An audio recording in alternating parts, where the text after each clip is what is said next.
yet another in the long lineup of amazing below-the-knee trials. So we're going to move now to Ehrin Armstrong, who's going to present the initial 12-month outcomes from the TANGO trial, Adventitia Temsirolimus in BTK lesions. Ehrin? Thank you very much. As mentioned, I will be presenting the initial 12-month outcomes from the TANGO trial, which was a study of Adventitia Temsirolimus injection to prevent restenosis and below-the-knee lesions. I'm presenting this on behalf of the 7 enrolling sites, which are listed here. So the current state of peripheral artery disease local drug therapy is that Paclitaxel balloons have not shown consistent improvements in treating below-the-knee lesions. And there are concerns with regards to mortality risk based on recent meta-analyses. And as a result, there has been renewed interest in identifying alternative therapies for preventing restenosis, Sirolimus being one of those. And Sirolimus analogs have a long history of preventing restenosis in other vascular beds, including the coronary arteries. And they have the potential to reduce below-the-knee restenosis after balloon angioplasty, and also potentially as an alternative for above-the-knee therapies. When we look at the biology of restenosis, the reality is that restenosis begins in the adventitia and the perivascular tissue. This is key in the response to injury and provides the initial inflammatory signals that set off the subsequent restenosis cascade. So as a result, finding ways to deliver drug directly to the site of inflammation may be more effective in preventing subsequent restenosis. And one device that has been developed to advance this therapy is the Bullfrog Micro-Infusion catheter. This is a compliant balloon with a 34-gauge microneedle that delivers drug directly to the adventitia and perivascular tissues. You can see here in this animation that when you inflate the balloon, the needle injects into the adventitia, and the drug of choice can be injected there. This can be monitored real-time during a procedure by admixing 20% contrast as well, where you can then visualize the staining of the adventitial drug delivery and verify the drug delivery to that site. And Temsirolimus is a commercially available drug that has many potential advantages over Sirolimus or Paclitaxel in reducing restenosis. It is cytostatic and not necrotic. It has a large margin of safety in a therapeutic range, and also is anti-inflammatory. So the trial that I will be discussing today is the TANGO trial. This was a prospective, multi-center, randomized, double-blind dose escalation trial under an FDA IND. Today, I will be presenting the top-line results of the first 20 low-dose patients treated with Temsirolimus versus a saline control injection. And importantly, this is an angiographic follow-up study as well, where all patients had 6-month angiographic follow-up to assess restenosis and the response to balloon angioplasty. Here are the patient and lesion characteristics in the low-dose versus control cohort.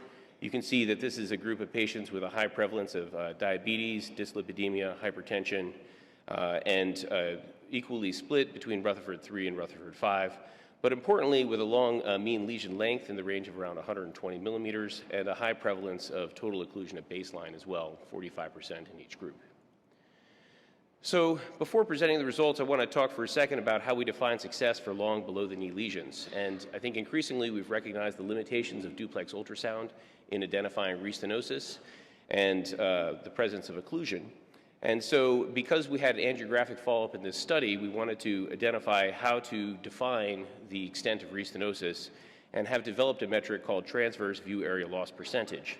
And the way that this is done, and can be demonstrated probably best with this diagram, is that you can see after revascularization, you have a post-revascularization lumen area.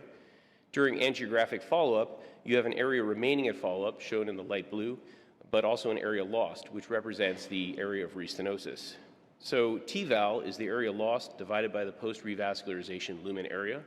And I think intuitively this can best be thought of as a two-dimensional approximation of neointimal volume. So what we're really doing here is measuring the amount of neointima that formed and being able to assess the biological effect of a therapy as opposed to a simple binary restenosis or no restenosis. Here's an example of a TVAL measurement. Pre-revascularization, you can see that this tibial vessel has a long segment of diffuse disease and then occlusion. After revascularization, you can see that there's minimal residual stenosis, and then at 6-month follow-up, there's some minimal restenosis. So there was a 28% increase in the transverse view lumen area between the intervention and the end of the procedure. There was a 3% loss of that area at follow-up, meaning that with minimal loss, there's minimal neointimal volume, and as a result, a 25% durable improvement. So the key here is that a lower TVAL level means that there's less restenosis that formed along the length of the intervention. And this matters because we've recently presented data showing that 6-month TVAL is associated with 12-month patency. If you measure the TVAL by angiography at 6 months, that is predictive of patency as well as long-term clinical benefit as well in other studies. So here are the top results of the study, looking at improvements in 6-month TVAL and durability with low-dose perivascular Temsirolimus. You can see that at 6 months, there was a trend among these groups with a reduction in TVAL from 37% to 23%, as well as an improvement in durability. These were non-significant in the overall cohort. However, what we did find was that there were 3 patients in each group who had unstented severe dissections that were not treated. These were defined as dissections grade 3 or greater.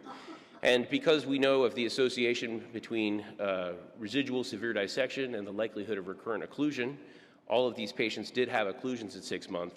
And when they were excluded by protocol, you can see that as a result, the use of low-dose Temsirolimus was associated with a significant reduction in TVAL from 38% to 19%, essentially a 50% reduction in neo-intimal volume during follow-up.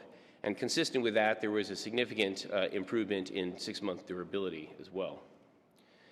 Initial analyses have also suggested trends towards improvements in secondary endpoints with low-dose perivascular Temsirolimus. This includes a 58 versus 42% 6-month freedom from target lesion failure, a 78 versus 25% 6-month freedom from return of total occlusion, and also improvement in unassisted healing of ischemic wounds with a 71% healing rate versus 44% rate. Again, these are preliminary numbers based on the low-dose Temsirolimus cohort, but the consistency of these results are all trending in the direction demonstrating both a biological effect and a clinical benefit. So in conclusion, perivascular Temsirolimus is being developed as a viable alternative to prevent restenosis after peripheral artery interventions below the knee. TVAL, which is a measurement of area lost, or alternatively can be thought of as neo-intimal volume, is arising as an informative primary endpoint in below-the-knee lesions and is correlated to longer-term clinical outcomes. The results of the TANGO low-dose cohort compared to controls are initially positive, both for primary and secondary endpoints, and I believe warrant a move towards phase 3 trials, which are currently undergoing planning. And subsequently, we will also have the TANGO high-dose data available in the subsequent months as well. Thank you.